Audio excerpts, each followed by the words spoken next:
अरे मैं भला असत्य क्यों बोलूंगा? अभी अभी यही थे श्रीहरि। हाँ,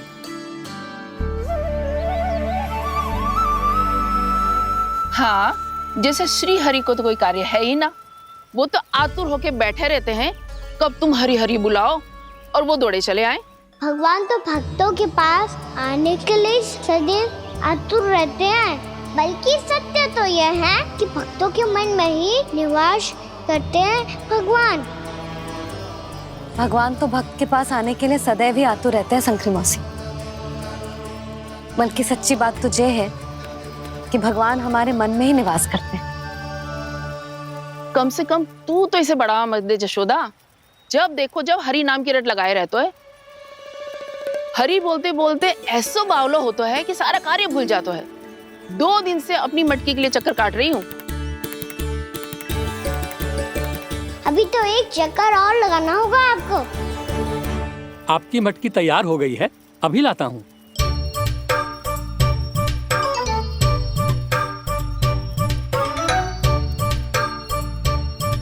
लो जी मटकी।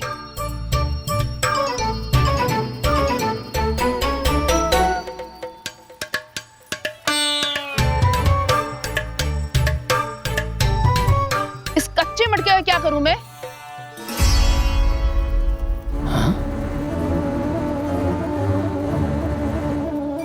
पर इसे तो मैंने भट्टी में पकाया था। अब तू ही देख ले कितना ध्यान रहता है इस कार्य पे। और कह तो है कि श्री हरि आते हैं इससे मिलने। हाँ आते हैं और आगे भी आएंगे हमारे श्रीहरि हमसे मिलने। और आके मोक्ष देंगे, है ना?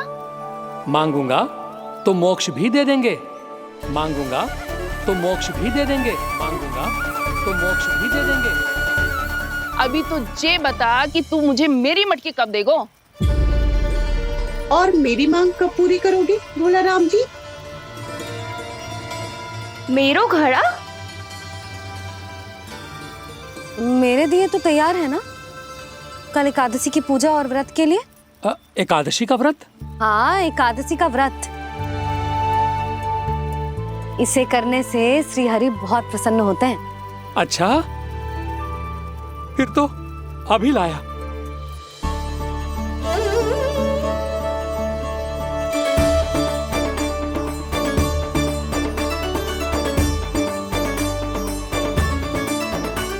लो जी आपके दिए।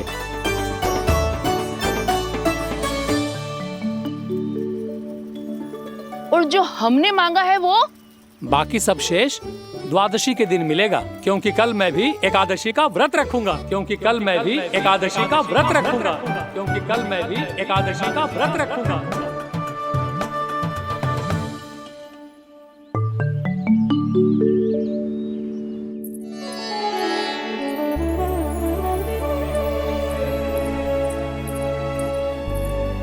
जानकी, फूलों का प्रबंध हुआ कि ना? हाँ भाभी, जे रे। सदैव विलंब कराती है। पर भाभी इस बार तो फूल समय से ही लाई थी। क्या हुआ जशोदा? अभी तो पूजा की तैयारी ना हुई? देखो ना मौसी, ये जानकी ना कुछ छूट ही जाता है इसके कारण। एकादशी की पूजा और व्रत आते ही जसोदा भाभी इतनी वग्र हो जाती है। ऐसो क्या हो इस पूजा में?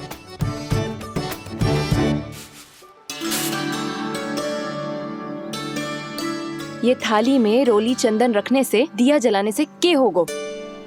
आपको पता भी है एकादशी का व्रत क्यों रखते हैं, क्या महत्व है इसका? लो, जे तो मैं जसोमती रानी से पूछना भूल ही गया। पर हाँ भगवान, मेरे लिए इतना ही पर्याप्त है कि इस व्रत को रखने से मेरे श्रीहरि हमसे प्रसन्न हो जाएंगे।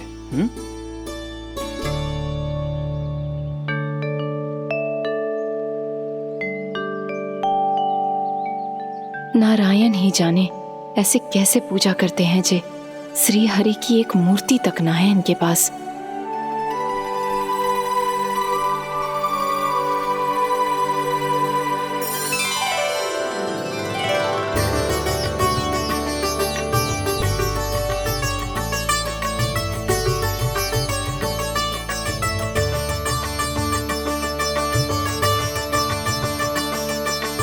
प्रभु, न तो मेरे पास मूर्ति है और ना तो इस व्रत के विधि विधान के बारे में मुझे जानकारी है और ना ही मुझे इसके महत्व के बारे में जानकारी है, पर फिर भी मैं करना चाहता हूं।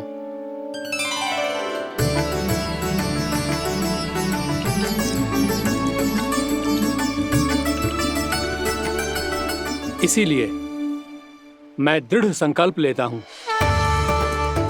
पूरी निष्ठा के साथ, श्रद्धा के साथ और पूरी आस्था के साथ मैं इस व्रत को संपन्न करूंगा।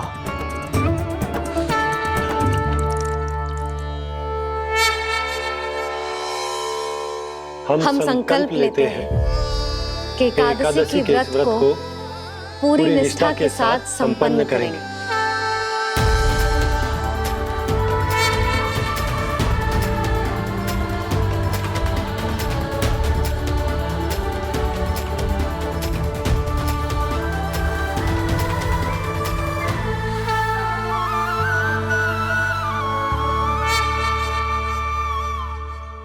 तुलसी जी के पत्ते तो हैं ही ना।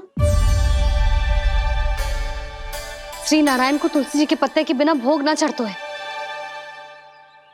जानकी, तुलसी के पत्ते कहाँ हैं? भाभी, मैं तो कब से यही पूछना चाह रही थी कि तुलसी के पत्ते लाऊं क्या, पर आप तो व्यस्त थी ना। तुझे कितनी बार समझाओ है ना, यदि तेरे कछु करने से किसी और की कोई हानि ना हो रही हो या किसी के अच्छे कार्य में सहायता हो रही हो तो मुझसे आज्ञा लेने की आवश्यकता ना है। समझ गई भाभी, आगे से जाना उनको। ले अभी लेकर आती हूँ।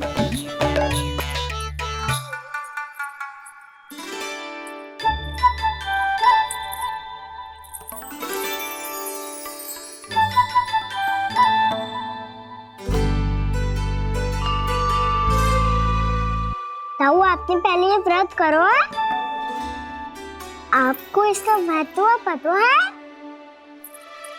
भाभी चलो। जानकी, तुमने ये व्रत करो है? फिर तुमको इसका महत्व पता है? सुमति जी, आपको पता है इसका महत्व? कान्हा, क्यों तंग कर रहे हो सबको? मैया, सबने करो ये व्रत, मुझे भी करना है।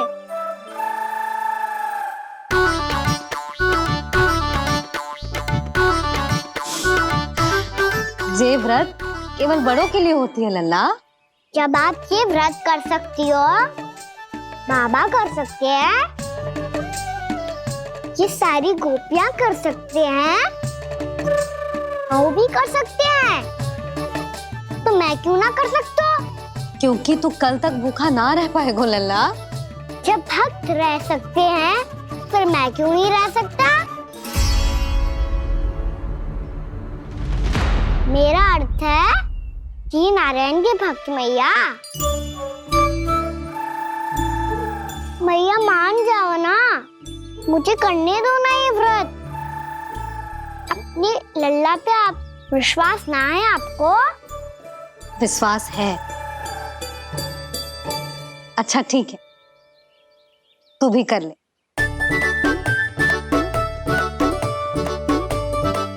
पर मैया, व्रत की कथा तो सुनाओ, मैं तो अबध हूँ ना।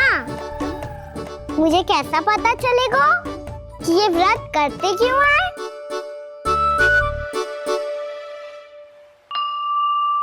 प्रभु, मुझ अबोध को कैसे पता चलेगा कि इस व्रत का क्या विधि विधान होता है और क्यों रखा जाता है और इसका महत्व क्या होता है? मुझे तो आप ही बता सकते हैं प्रभु। जब व्रत कर रहे हैं तब उसका महत्व भी पता होना चाहिए ना। बताओ ना मैया, क्यों रखते एकादशी का व्रत? इसके लिए तो तुझे एकादशी की कथा सुननी होगी। सुनेगो ना?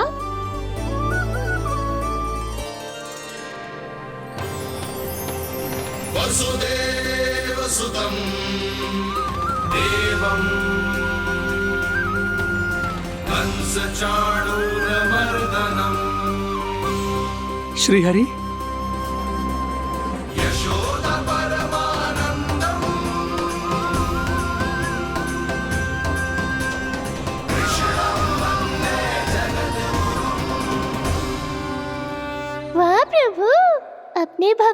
एकादशी व्रत का महत्व समझाने का अच्छा उपाय खोज निकाला है आपने।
अब सब जन एकादशी के व्रत की कथा ध्यान से सुनना, तभी जे व्रत पूरा माना जाएगा।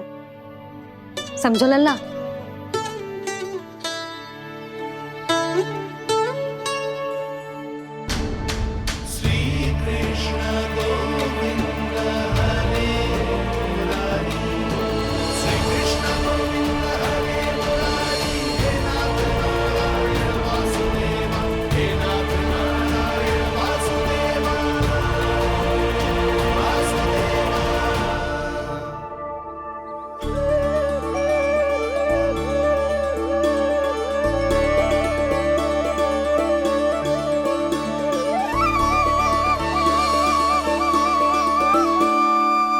सतयुग में चंद्रावती नाम के नगर में मूरा नाम का एक असुर राज्य करता था।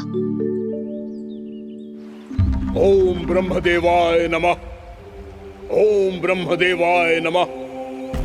ओम ब्रह्मदेवाय नमः। ओम ब्रह्मदेवाय नमः।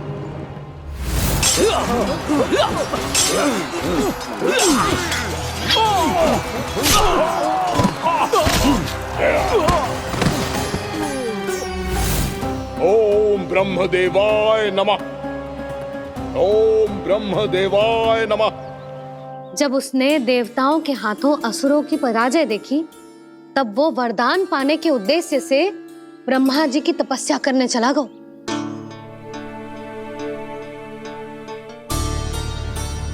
शीघ्र ही मूरा की तपस्या सफल हो गई और ब्रह्मदेव जी उससे प्रसन्न हो गए। ओम ब्रह्मदेवाय नमः। ओम ब्रह्मदेवाय नमः। ओम ब्रह्मदेवाय नमः। ओम ब्रह्मदेवाय नमः। ओम ब्रह्मदेवाय नमः। ओम ब्रह्मदेवाय नमः। ओम ब्रह्मदेवाय नमः। ओम ब्रह्मदेवाय नमः। ओम ब्रह्मदेवाय नमः। मूरा, प्रणाम ब्रह्मदेव। तुम्हारी तपस्या सफल हुई। बोलो, तुम्हें क्या वर चाहिए? सृष्टि के रचयिता ब्रह्मदेव, कृपया मुझे ऐसा वरदान दीजिए जिसकी सहायता से मैं त्रिलोकी विजयी बन जाऊं और कोई देवता मुझे पराजित ना कर सके। यहां तक कि देवताओं के रक्षक, सृष्टि के संचालक भगवान श्री विष्णु के लिए भी मैं अपराजय रहूं।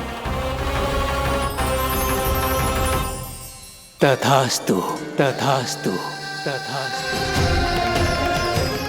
प्रणाम ब्रह्मदेव।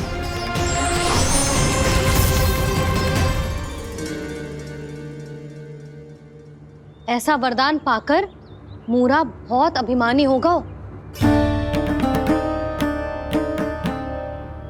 यक्षों, किन्नरों, यहाँ तक कि देवताओं को भी युद्ध के लिए ललकारने लगो, पर किसी ने भी उसकी ललकार को स्वीकार ना करो,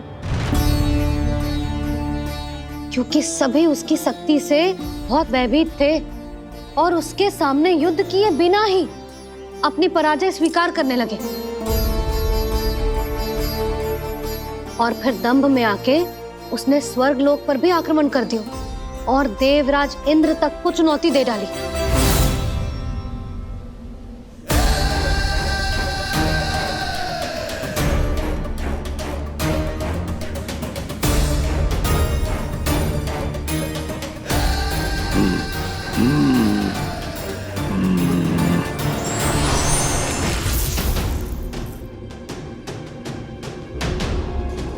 मैं प्रतीक्षा कर रहा हूं देवराज, क्या उत्तर है तुम्हारा?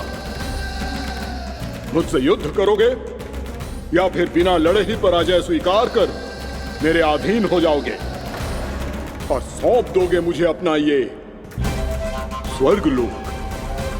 सारी शक्ति तुम्हारे मुख में है या कुछ बाहुबल भी है तुम्हारे पास? मैं तुम्हारी चुनौती स्वीकार करता हूं मूरा, मैं तुम्हारी चुनौती स्वीकार करता हूं मूरा।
खैरिए देवगण, असुर राज मुरा को ब्रह्मदेव का आशीर्वाद प्राप्त है।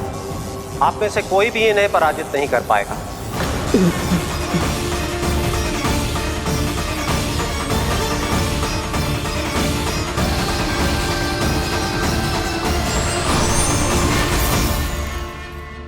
एक अवसर और देता हूं देवराज, युद्ध या अधीनता, क्या उत्तर है तुम्हारा देवराज?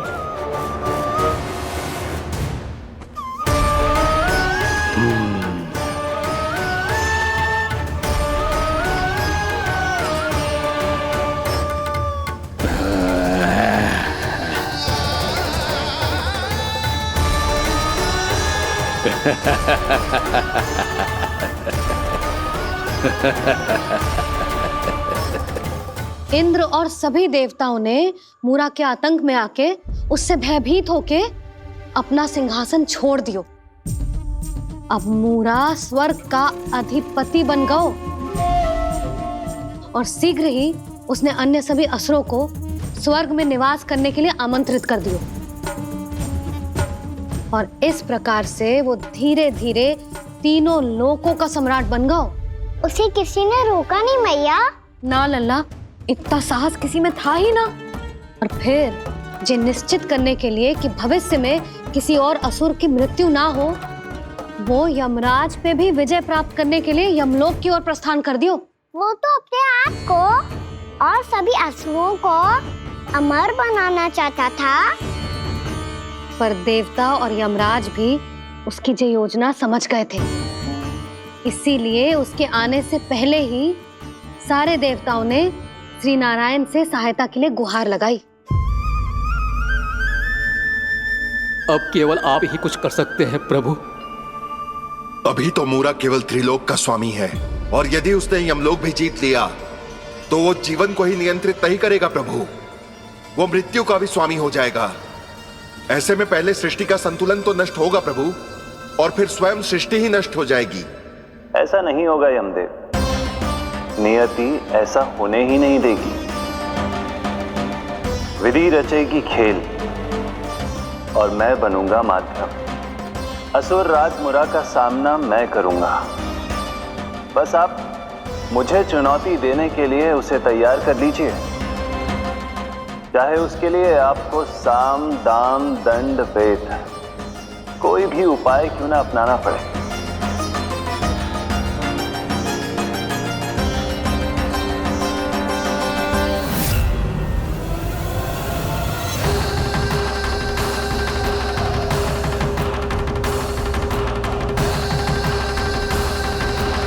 आप तो मेरी प्रतीक्षा में पहले से ही खड़े हैं यमदेव। तब तो आपने मेरी चुनौती के बारे में भी सुना ही होगा। कहिए, क्या उत्तर है आपका? मेरा स्वागत करके अपना राज्य त्यागेंगे या मेरा सामना करके अपने प्राण? असुर राज मुरा का सामना मैं करूंगा। बस आप मुझे चुनौती देने के लिए उसे तैयार कर लीजिए, चाहे उसके लिए आपको साम दाम दंड भेद कोई भी उपाय क्यों ना अपनाना पड़े।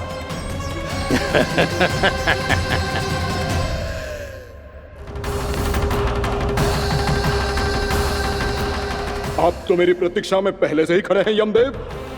तब तो आपने मेरी चुनौती के बारे में भी सुना ही होगा। कहिए, क्या उत्तर है आपका? मेरा स्वागत करके अपना राज्य त्यागेंगे या मेरा सामना करके अपने प्राण? हे असुर श्रेष्ठ, मैं आपकी अधीनता स्वीकार करने के लिए तैयार हूं। बस एक विनती है मेरी। शर्त को विनती का नाम देकर पहलाना चाहते हो मुझे यमराज? असुर राज मूरा के सामने शर्त रख पाओ, इतना सामर्थ्य नहीं है तुम में। इसका आभास है मुझे असुरराज, पर मैं आपकी अधीनता स्वीकार करूं इससे पहले आपको स्वामी धर्म का पालन करना होगा। मेरे पुराने स्वामी के क्रोध से मेरी रक्षा करनी होगी आपको। कौन है तुम्हारा पुराना स्वामी? भगवान श्री नारायण। और छोटी माँ, मूरासुर को तो श्री नारायण से भी रक्षा का वरदान प्राप्त था ना? यही तो श्री नारायण की लीला थी बलराम। पर वो राक्षस अपने दम में जे समझ ही ना पाओ कि वो क्या भूल करने जा रहा है, और पहुंच गो भगवान श्री नारायण को चुनौती देने के लिए।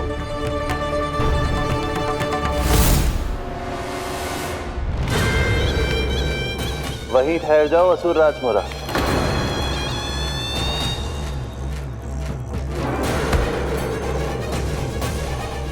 यहां क्यों आए? आपको पराजित करने और ये वैकुंठ जीतने, ताकि मैं यमलोक का स्वामी बन सकूं। फिर आओ, युद्ध भूमि में मेरा सामना करो।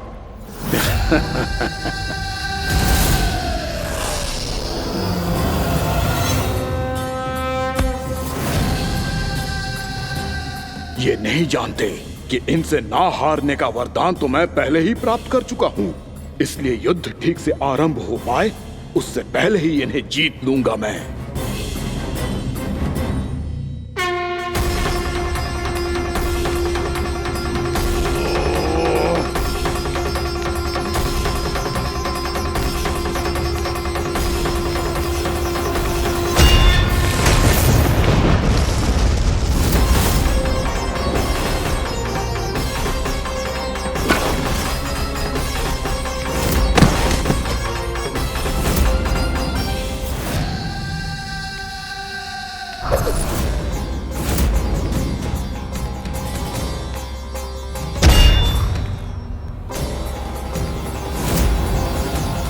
और इस प्रकार जे युद्ध वर्षों वर्षों तक चलता रहो। दोनों योद्धा पूरे ब्रह्मांड में अनेक अस्त्रों शस्त्रों के साथ युद्ध करते रहे।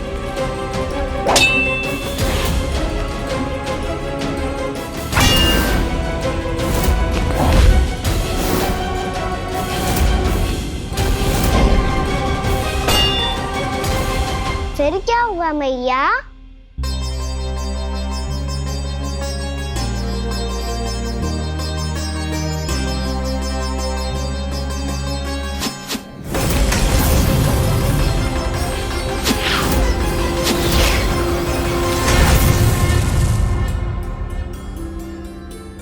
उस युद्ध को कभी समाप्त हुआ हो, पर कैसे?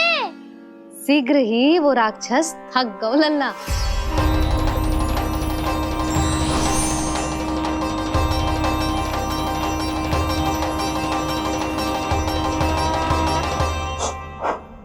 खड़े खड़े देख क्या रहे हैं नारायण? आक्रमण कीजिए, वध कर दीजिए मेरा।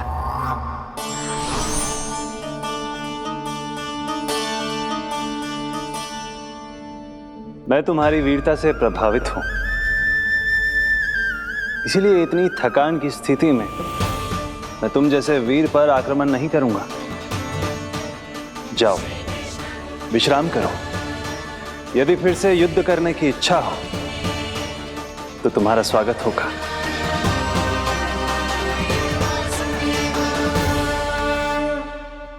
जे कह के श्री नारायण बद्रिका आश्रम चले गए और वहां हिमवत नाम की एक कंदरा में ध्यान लगा के बैठ गए। उधर वो राक्षस विश्राम करने लगो। अनेकों दिन बीत गए और अब वो राक्षस मूरा फिर से स्वस्थ होके बलवान हो गया था। उसने अपनी सारी शक्ति फिर से प्राप्त कर ली थी। श्री नारायण ने उस पर दया करी थी, पर वो फिर से श्री नारायण को छलने को तैयार होगा।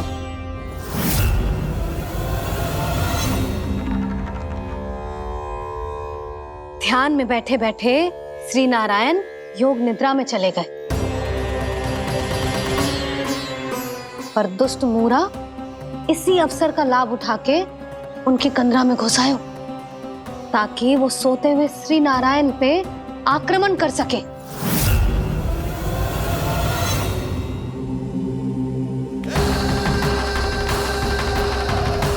आज इस लंबे युद्ध को जीतकर अपने इस अंतिम शत्रु का भी अंत कर दूंगा मैं।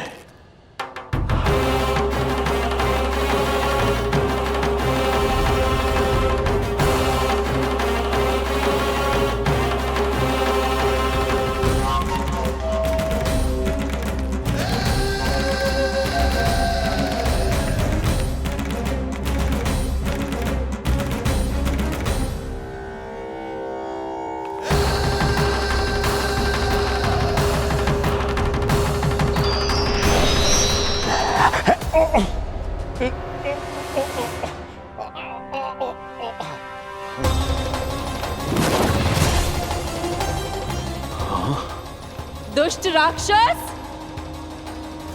प्रभु ने तुझ पर दया की, तुझे संभलने का अवसर दिया। तू इन्हीं पर ही छल से वार करने चला है।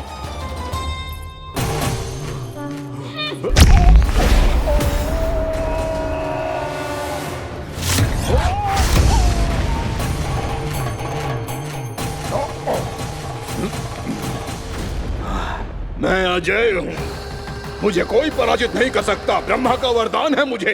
तूने नारायण से अपराजय होने का वरदान मांगा था मूर्ख, उनकी शक्ति से नहीं।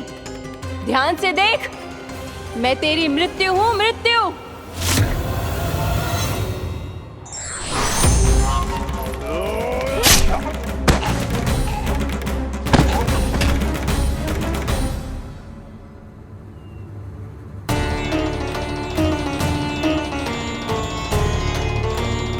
वो देवी कौन थी छोटी माँ? और कौन बलराम, वो ही तो थी देवी एकादशी।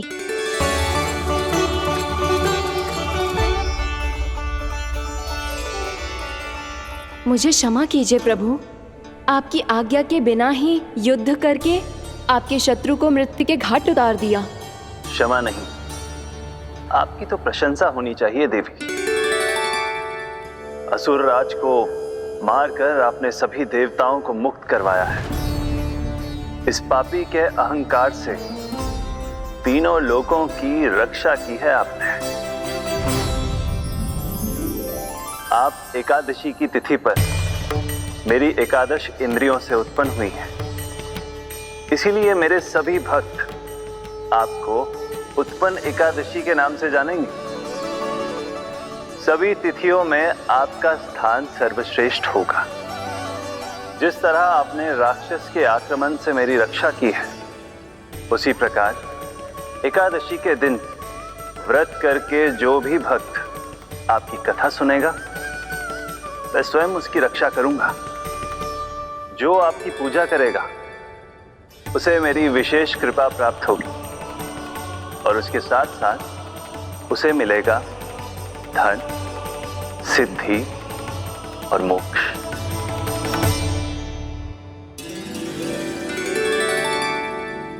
इसीलिए आज के दिन व्रत रखने का बहुत अधिक महत्व होता है।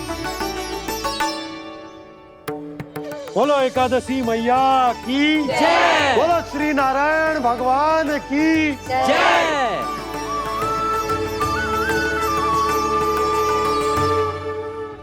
प्रभु की कृपा से एकादशी का महत्व भी पता चल गो और मेरा व्रत भी सफल होगा। अभी नहीं भूला राम, एकादशी का व्रत पूरी तरह तभी सफल होता है जब द्वादशी के दिन उसे पूरा किया जाता है।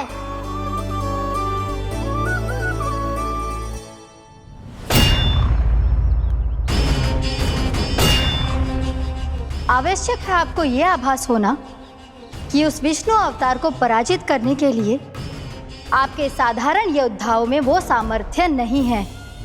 वो विष्णु अवतार कुछ अधिक ही असाधारण है।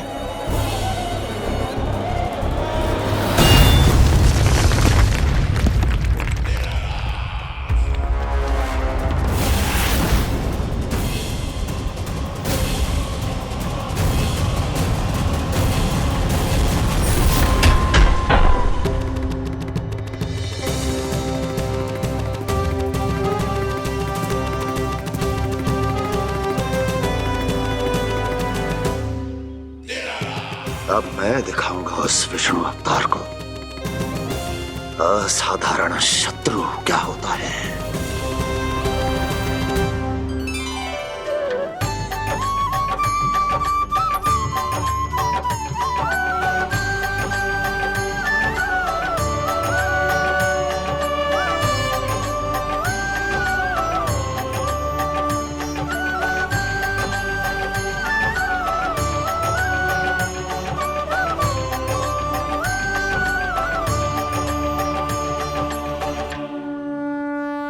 मामा अधीर हो रहे हैं, पर मैया ने मुझे अभी तक बाहर जाने की आज्ञा नहीं दी है। अभी उन्हें किसी और राक्षस को यहाँ भेजने से रोकने के लिए मुझे ही कुछ करना होगा।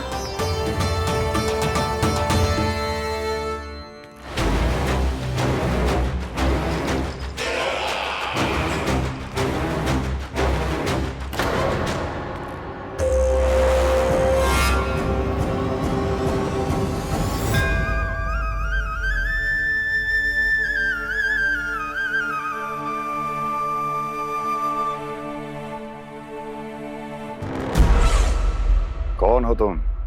बचपन से ही मुझे मारने का सपना देख रहे हैं, फिर मुझे ही नहीं पहचानते।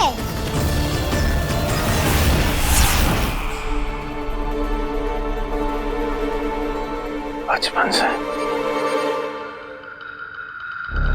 विष्णु अवतार। कोई गाना बुलाता है तो कोई मुरलीधर पुकारता है, कोई माखन चोर कहता है, कोई कहता है चिच्चोर।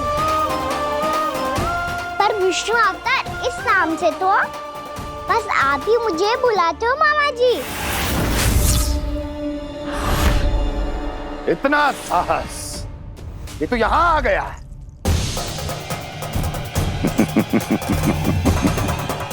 यहाँ आ तो गया तू विष्णु अवतार, किंतु यहाँ से जीवित नहीं जाएगा। तेरे इस शीश को तेरे धड़ से अलग कर दूंगा मैं।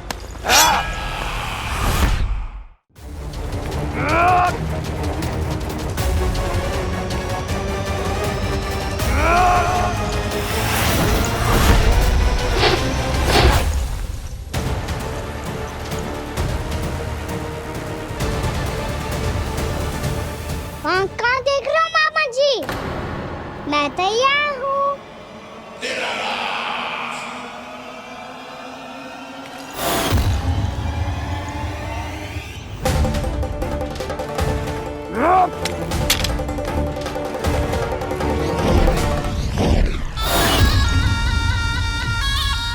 मामा जी, आप सदैव इसी तरह क्रोध में रहते हो क्या?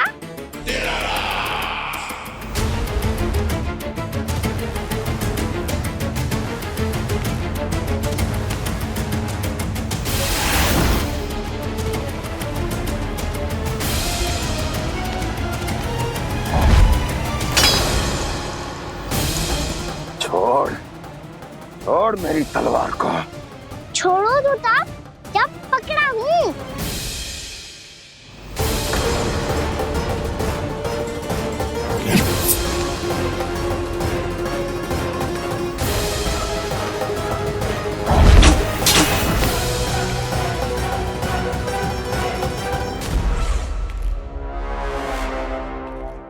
मामा जी,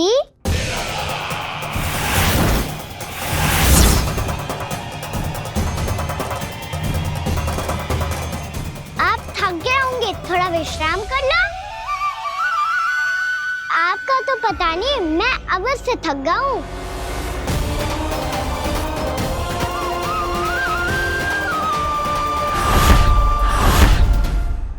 मेरे सिंहासन पर बैठने का तो साहस। अभी तो बस अभ्यास कर रहा था मामा जी। भविष्य में मुझे तो बैठना है यहाँ। आपने बल प्रयोग करके से अपने पिताजी से छीना था। मैं आज से छीन लूंगा। जो छल और बल से लिया जाए वो अधिक समय तक टिकता नहीं है मामा जी।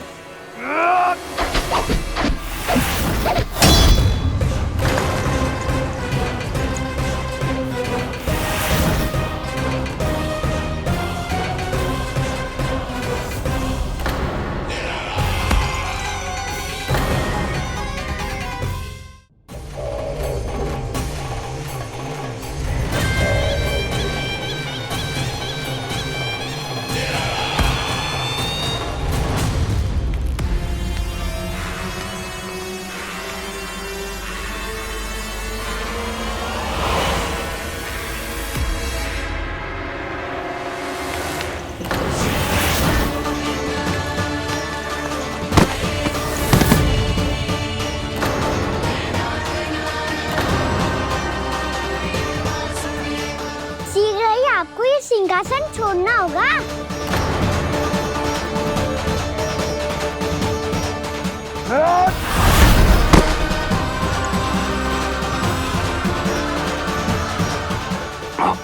वो मेरा सिंहासन छीनना चाहता है। वो आ रहा है, वो आ रहा है।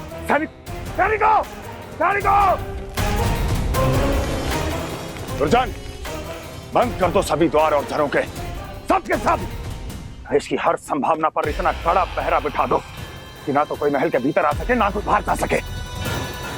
मुझे महल की चप्पे चप्पे की सूचना चाहिए। जाओ।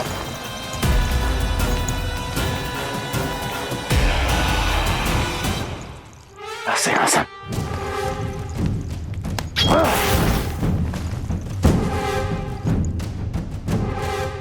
अब आ, दुष्ट मायावी, ए छलिया विष्णु अवतार, मैं कंस तेरी प्रतीक्षा कर रहा हूँ। देखता हूँ मेरे सिंहासन पर कैसे बैठता है तू। मुझे तो बस कुछ समय चाहिए था, वो मिल गया। अब करते रहिए आप प्रतीक्षा।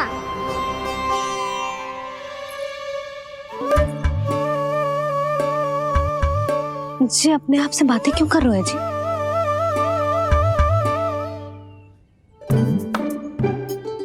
आप मुस्कुरा क्यों रहे हो? ना कछु ना। बताओ क्यों मुस्कुरा रहे हो? तुम ही पर गए हैं जी। जब तुम व्रत करती हो तो तुम भी ऐसा ही करती हो। इसी प्रकार भूख अधिक लगने पर अपना ध्यान भटकाने के लिए स्वयं से ही बड़बड़ाती रहती। होगा। आपको तो बस मेरा उपहास उड़ाने के लिए बहाना चाहिए।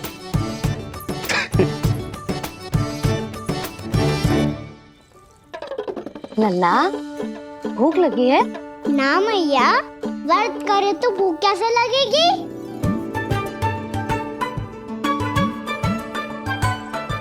यदि लगी हो तो छोटे बालकों को थोड़ी बहुत भूल चूक क्षमा होती है। कछु ना तो फल तो तू खा ही सकते है। अब तो पूरे नियम और विधि विधान से व्रत तोड़ूंगा। कल द्वादशी के सुबह मुहूर्त के अनुसार। ठीक।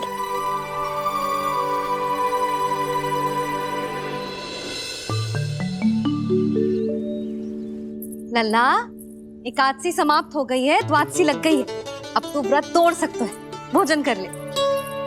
ले।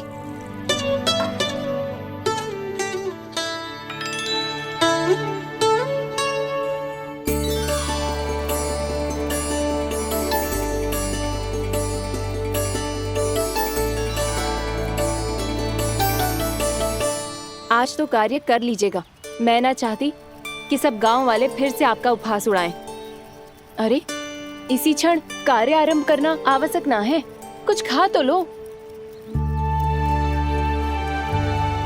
कल भी पूरे दिन व्रत में रहे, अब तो कुछ खा लो। ना ना, अभी बिल्कुल भूख ना है। और हाँ भगवान, तुम्हें चिंता करने की आवश्यकता नहीं है। आज मैं किसी को भी 2 शब्द कहने का अवसर नहीं दूंगा। अरे कुछ खाओगे पियोगे नहीं तो कैसे रहोगे?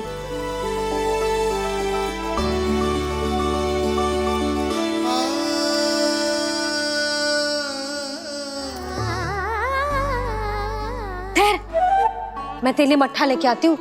व्रत के बाद पीने से पेट ठंडा रहता है। रुक।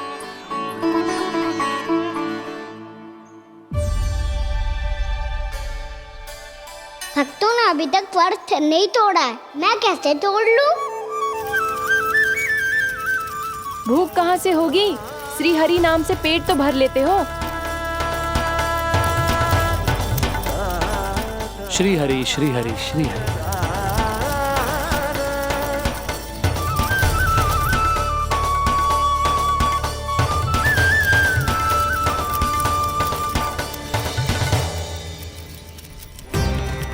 हरि हरि प्रभु हरि, हरि हरि प्रभु हरि, हरि हरि प्रभु हरि, हरि हरि प्रभु हरि। कल से अन्न का एक दाना ना गो है पेट में। अब क्या व्रत तुड़वाने भी आपके प्रभु ही आएंगे? अब क्या व्रत तुड़वाने भी आपके प्रभु ही आएंगे? मैया,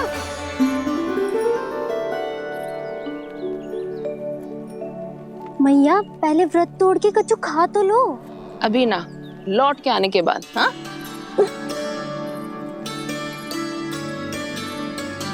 बलराम, ठहरो पुत्र, पहले कुछ खा लो। व्रत तोड़ना आवश्यक होता है। मैया ने एकादशी का महत्व बताया। लगता है मुझे सबको द्वादशी पर व्रत तोड़ने समाप्त करने का महत्व बताना होगा। हरि हरि हरि हरि हरि, मेरे हरि।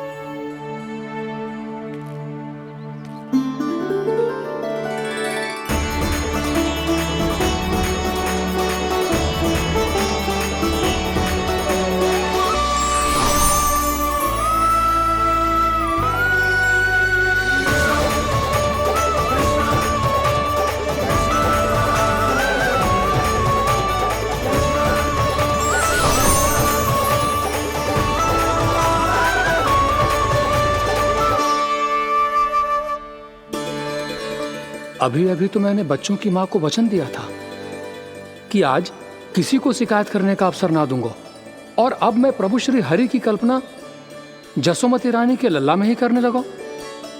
ना ना, ये ठीक ना है।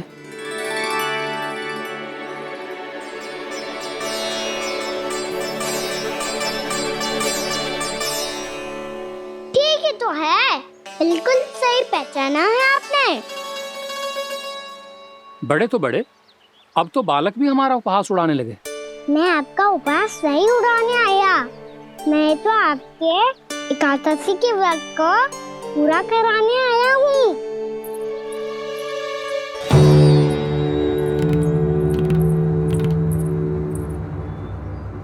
कान्हा,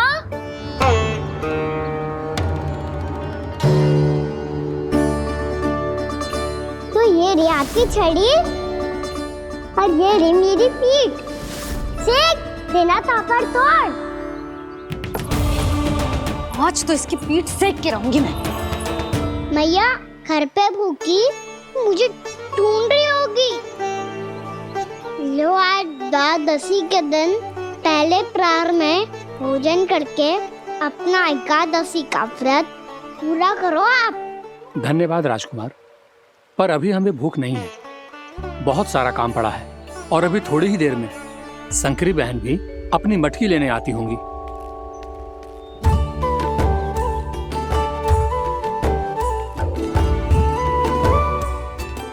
पर मैं आपका व्रत पूरा कराए बिना नहीं जा सकता। भला क्यों? भक्त भूखा रहे और भगवान खा ले, ऐसा हो सकता है भला?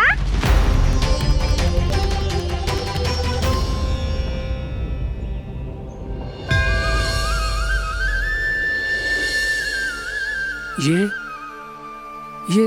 कैसा भ्रम हो रहा है मुझे? मुझे लगता है अपना काम करना चाहिए। एकादशी के पहले प्रार में व्रत पूरा करना बहुत आवश्यक होता है, ना तो एकादशी का व्रत भी पूरा ना मानो जातो। इतनी सारी ज्ञान की बातें तुम्हें कैसे पता है लल्ला?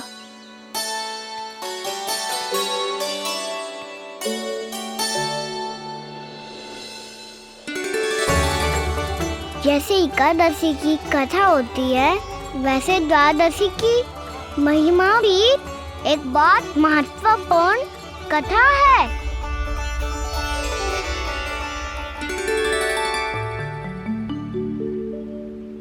कैसी कथा? बिल्कुल सही समय पे आई हो आप, क्योंकि आपको ये कथा आपको अवश्य सुननी चाहिए।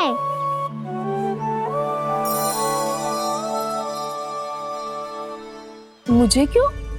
पहले सुन तो लियो, फिर स्वयं ही पता चल जाएगा। बहुत समय पहले एक राजा हुआ करते थे, राजा अम्बरीश।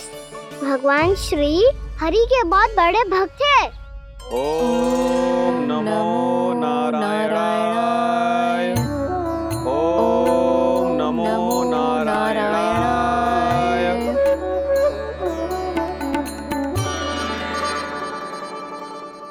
नेक पुण्य के काम करते थे वो।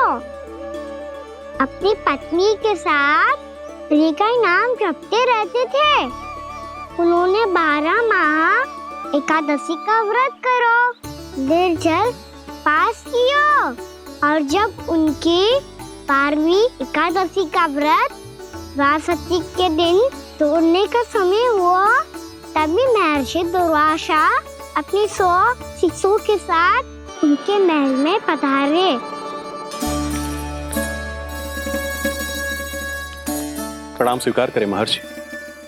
आप जैसे महान ऋषि मेरे राज्यसभा में आए, वो भी ऐसे अवसर पर जब मैं और मेरी पत्नी निरंतर 12 एकादशियों के बाद अंतिम एकादशी का व्रत तोड़ेंगे। इससे बड़े सौभाग्य की क्या बात हो सकती है हमारे लिए? आज आपके साथ साथ मेरा और मेरे शिष्यों का एकादशी व्रत भी पूरा होगा। संभव है प्रभु की इच्छा यही हो कि हम सब अपना व्रत एक साथ तोड़ें। ये तो अत्यधिक प्रसन्नता की बात है महर्षि। तो फिर ठीक है, हम सब यात्रा से थके हैं। व्रत तोड़ने से पहले हम स्नान करना चाहते हैं। जैसी आपकी इच्छा महर्षि। जब तक आप लोग लौटेंगे तब तक आपके सारे प्रबंध यहाँ हो चुके होंगे।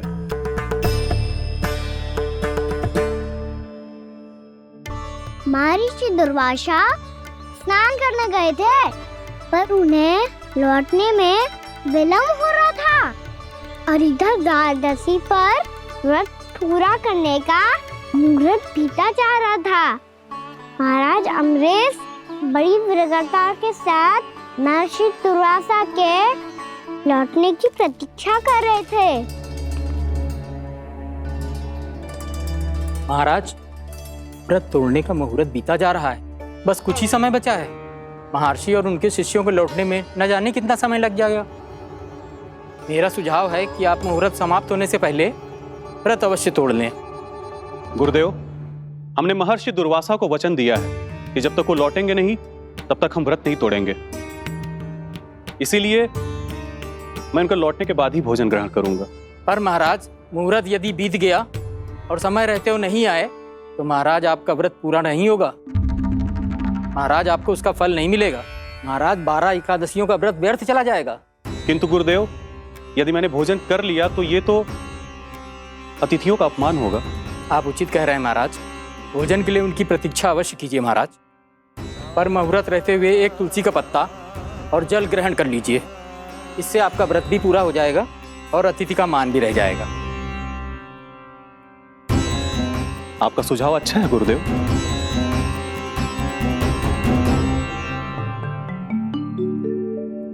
जैसे ही महाराज ने तुलसी का पत्ता खायो, वैसे ही महर्षि दुर्वासा लौट आए। महाराज,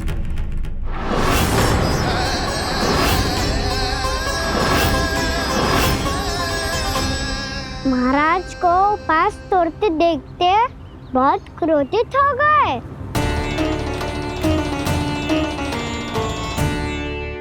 बहुत बड़े भक्त हैं आप, परंतु आप ये नहीं जानते अपने अतिथियों के साथ कैसा व्यवहार करना चाहिए। आपने हमें साथ भोजन करने का वचन दिया था, पर अपना व्रत क्यों तोड़ा आपने? महर्षि, मैंने भोजन नहीं ग्रहण किया। कहीं मुहूर्त न निकल जाए, इस कारण मैंने एक तुलसी का पत्ता ग्रहण कर लिया। 56 भोग खाया हो या एक पत्ता, अपना व्रत तोड़कर अतिथियों का अपमान किया है, मेरा अपमान किया है। अब आपको दंड भोगना होगा ताकि आप सीख पाएं कि अतिथियों के साथ कैसा व्यवहार होना चाहिए।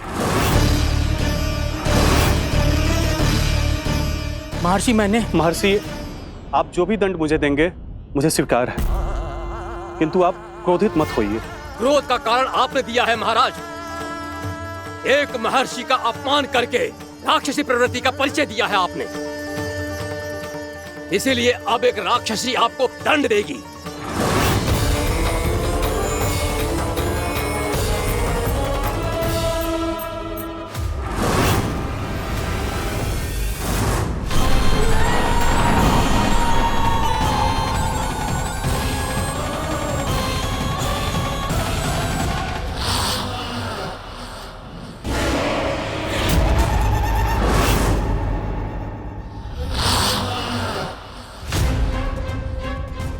हे प्रभु, यदि मैंने सच में महर्षि का अपमान करने की भूल की हो तो मैं उसका परिणाम भोगने के लिए प्रस्तुत हूं।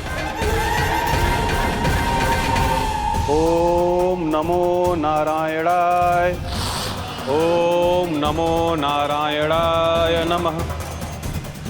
महर्षि दुर्वासा को यह आभास ही नहीं था कि महाराज अम्बरीश ने उनका अपमान नहीं किया था, फिर भी उसे अपमान मान के वो श्री नारायण के भक्त पे संदेह कर रहे थे। मैंने भी तो भोला राम की भक्ति पे संदेह किया था। हे नारायण, ये क्या पाप हो गया मुझसे? संदेह किसी अपमान से कम ना हो तो, और भगवान सब सह सकते हैं, पर उनके प्रिय भक्तों का अपमान सहन ना कर सकते, इसीलिए उन्होंने हस्तक्षेप करने का निर्णय लिया।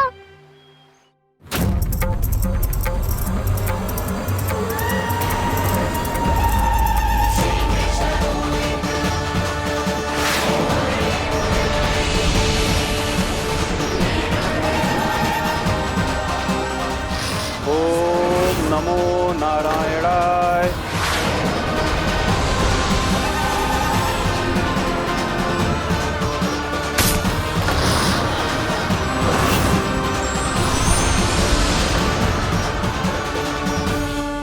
और फिर भगवान का वो सुदर्शन चक्र महर्षि दुर्वासा के पीछे पड़ गया।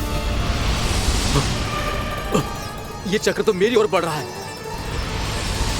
ओम नमो नारायणाय। ये कैसे संभव हो सकता है? कोई रोको इसे, कोई रोको इसे।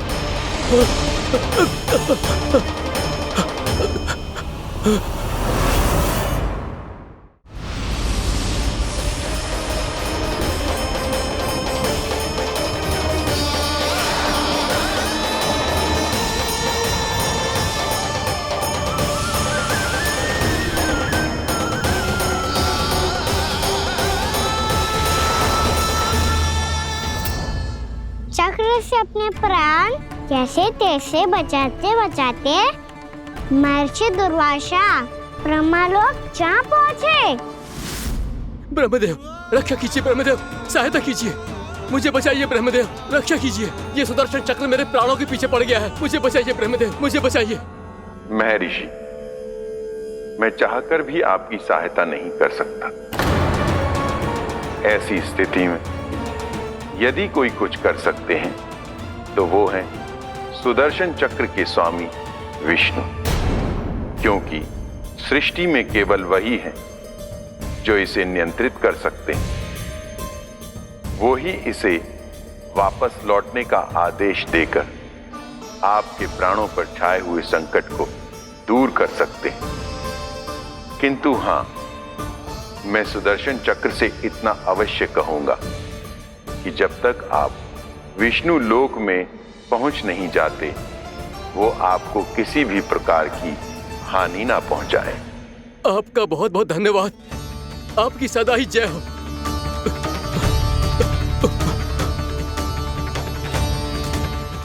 फिर क्या था?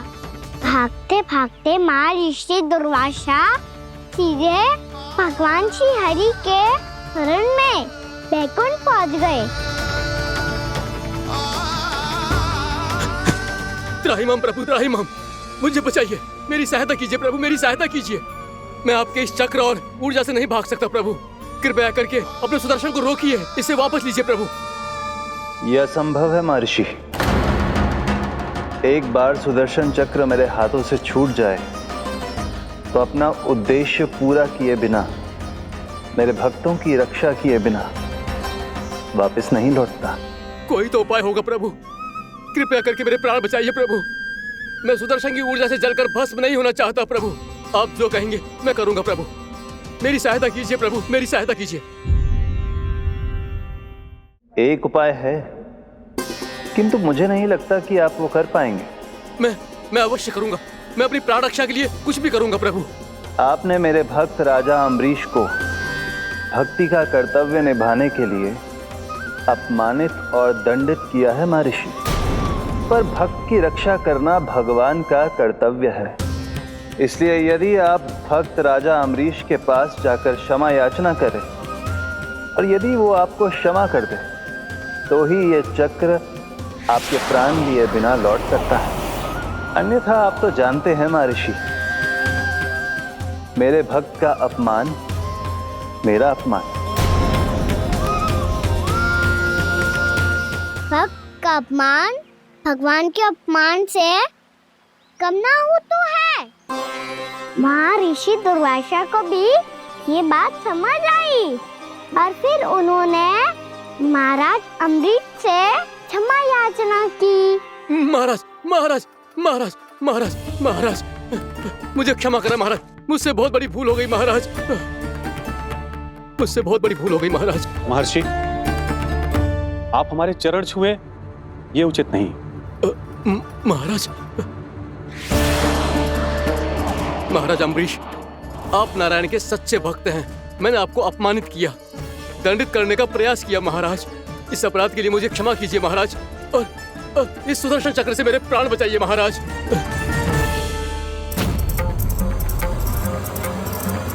हे महान सुदर्शन, यदि महर्षि के लिए मेरे हृदय में अभी भी वही सम्मान और प्रेम हो जो इनके प्रथम आगमन पे था, तो कृपया आप अपने धाम वापस लौट जाइए।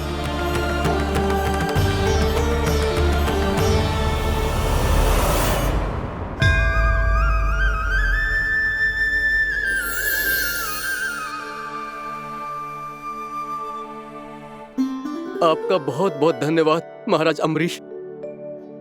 मैं आपको आशीर्वाद देता हूं कि आप देवराज इंद्र के समान शक्तिशाली हों। आपकी कीर्ति का पताका 10 दिशाओं में फहराए। मेरी बस एक ही इच्छा है महर्षि, कि मैं आपके साथ अपना उपवास तोड़ सकूं। अवश्य महाराज, हम सब भोजन आपके साथ करेंगे और अपने आप को नारायण की सेवा में अर्पित करके व्रत को पूरा करेंगे, क्योंकि आज जो यहाँ हुआ है उससे सिद्ध हो चुका है कि एकादशी व्रत का फल द्वादशी की सुबह भोजन करने से ही प्राप्त होता है। इस कथा से हमें पता चलता है कि सभी को द्वादशी के सुबह हर पेट भोजन करके एकादशी का व्रत पूरा करना चाहिए। और दूसरी बात, भगवान की सच्ची भक्ति अपमान कभी ना करना चाहिए। उनके साथ सदैव प्रेम से व्यवहार करना चाहिए। यही भगवान को सबसे अधिक प्रिय है। भैया भोला राम, मैंने भी श्री हरि पे तुम्हारे विश्वास का उपहास उड़ाया था, मुझे क्षमा कर दो। ना ना, आप क्षमा मांगकर मुझे लज्जित मत करो, आप तो मेरी बहन जैसी हैं। जब महर्षि दुर्वासा जैसे महान ऋषि को भी प्रभु के भक्त से क्षमा मांगनी पड़ी, तो मैं तो बहुत ही तुच्छ हूँ। मुझे आपकी किसी भी बात का बुरा ना लगा। पर पता है प्रभु को कौन सी बात कब बुरा रखता है? कौन सी बात? जब उनका भक्त भूखा रहे, हमें भी अपना व्रत पूरा ना करे।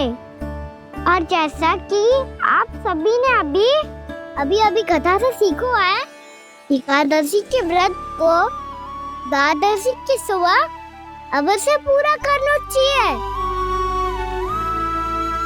अब आप जाओ, अपना व्रत पूरा करो।